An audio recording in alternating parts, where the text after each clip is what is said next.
Some of the well's ceramics and other relics found at the Kai Tak site date back to the Sung dynasty more than 7 centuries ago. A square-shaped and relatively complete well is preserved at its original site. The fate of a second well has yet to be decided. The other 4, or round-shaped wells, were believed to be not as old as the square ones. The MTL Corporation, after discussions with the Antiquities and Monuments Office, made a record of the round-shaped wells. The contractors were then given the go-ahead to destroy the wells to make way for the rail project. Conservationists say destroying this piece of history does not comply with international standards. Albert Lai of Professional Commons accuses the government of failing to consult its own antiquities experts. He is worried that what's left of the wells will be ruined if construction works at the site continue. He has urged the government to come up with a conservation plan. Jenny Lam, TVB News. And also at Kai Tak, businesses at the cruise terminal have called on the government to boost public transportation to the facility to help attract more customers during the slow summer season. As Vicky Kong reports, the terminal's operator is planning events to boost its appeal as a place to visit and hang out in Hong Kong. About 2,000 tourists, mainly from Japan and Australia, disembarked this morning at the Kai Tak cruise terminal for a one-day tour of Hong Kong. These travelers explained why they enjoy cruises. It's very comfortable.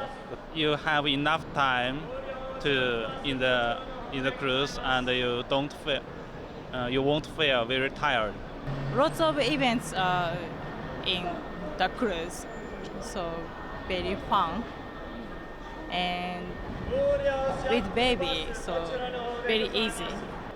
Just to see a different side of Hong Kong, to see a different sailing in is beautiful, and see all the tall buildings, and yeah, it's lovely.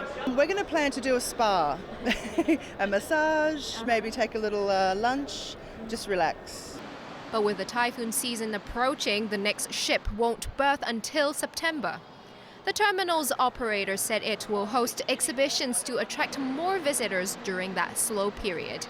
Other efforts are also being made to develop the 5,600 square meter commercial area at the terminal. About 87% of the commercial units are now rented out, with restaurants, duty-free and souvenir shops expected to open over the summer.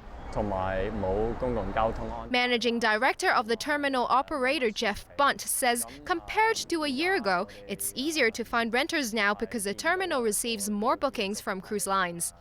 But the lack of public transportation to the place remains a concern, especially to shopkeepers looking to attract customers during the slow summer season.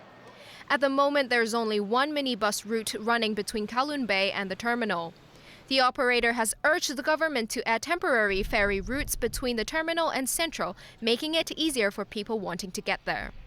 The government says it will assess the situation before deciding whether to boost transportation links. Vicky Kong, TVB News. Demonstrators march in Tsim Sha Tsui today to protest against the large number of mainland tourists here in Hong Kong. It comes at the start of the Golden Week holiday, during which a large number of mainland visitors are expected. Stephanie Choi reports. Waving communist flags and dressed in mock People's Liberation Army uniforms, members of the satirical Love China Hong Kong marched down Canton Road, calling on mainland tourists to liberate Canton Road and to boycott foreign goods. The protesters behind me are telling mainland tourists to go back to their homelands and to buy goods that are made in China. Some shops selling luxury goods had to close during the protest. Around 30 members of a pro-government group countered the anti-mainland protesters by encouraging onlookers to love both mainland China and Hong Kong as one nation. Mainland tourists who witnessed the demonstration said they should not be turned away from Hong Kong. We help boost your incomes by shopping here, said this woman.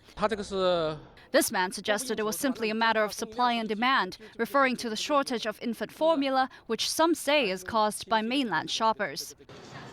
Earlier today, another group of ralliers launched what they called the first ever competition for photo submissions of mainland tourists urinating in public.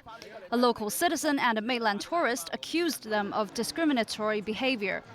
But the ralliers insisted that they were only upholding Hong Kong law by discouraging public urination.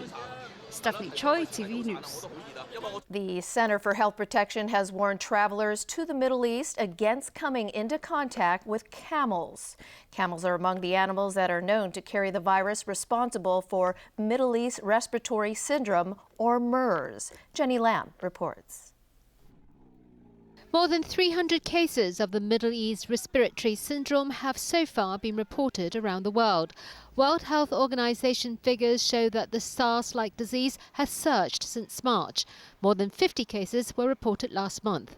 The death rate associated with MERS is as high as 35%, and some carriers of the virus may not show any symptoms.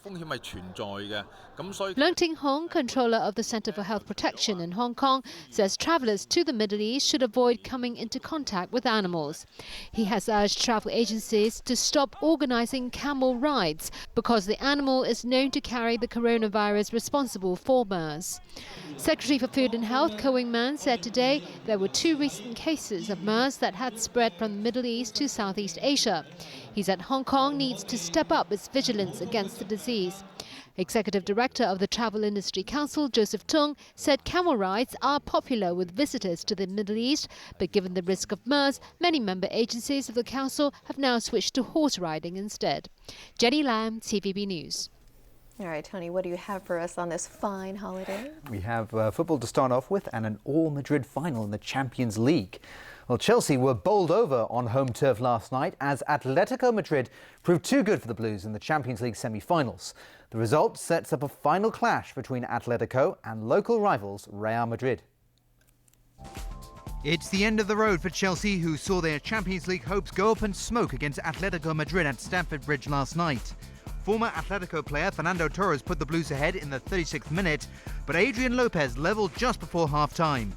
A Diego Costa penalty in the second half gave Atletico the lead before Arda Turan sealed a 3-1 victory in the 72nd.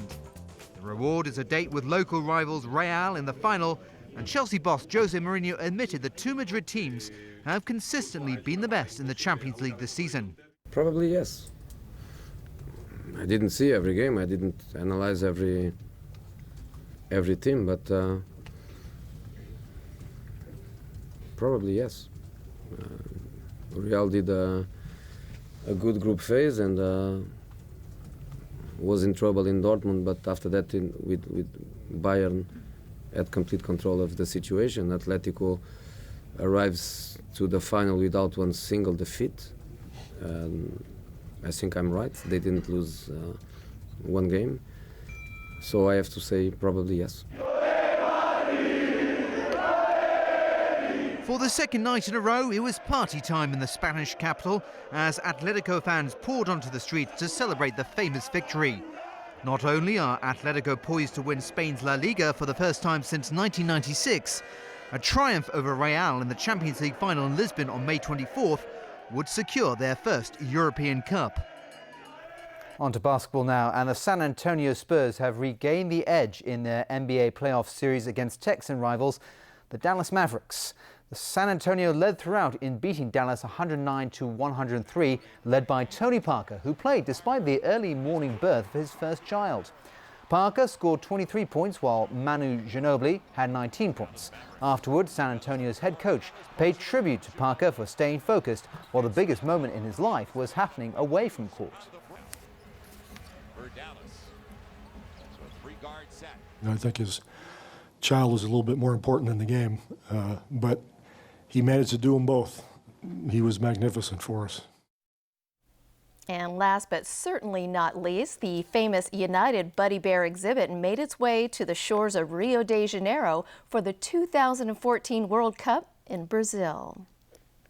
The painted bears represent 141 different countries and stand side by side to symbolize a vision for world peace. The exhibit started in Berlin back in 2002 and has traveled the world over with stops in 28 countries on 5 continents since then.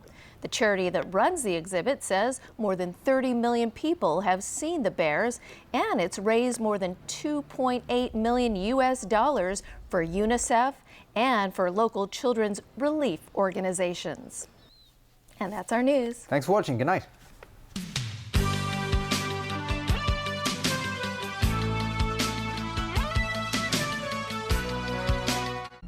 a rare access into the US Nuclear Missile Command that has recently been embroiled in scandal. Also in the next 60 minutes, a man who helped save hundreds of children from Nazi-occupied Czechoslovakia during World War II. Saturday night, 60 Minutes at 6:30 on Pearl. Today, you will face your toughest challenge yet. It's one of the hardest Mikas because there is no room for error. And it comes with a twist. How much more difficult could this possibly be? Sunday, Face Off at 8:30 on Pearl.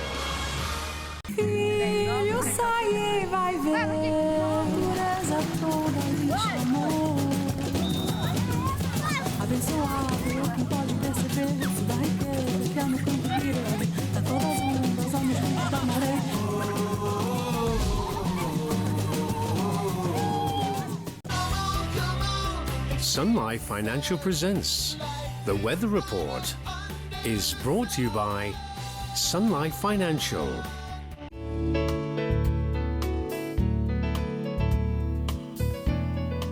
Hello everyone, it was mainly cloudy today with a few showers in the morning.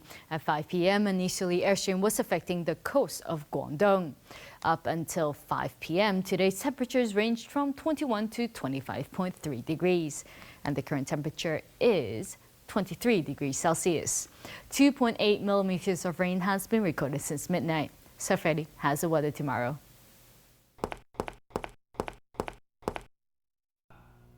Oh.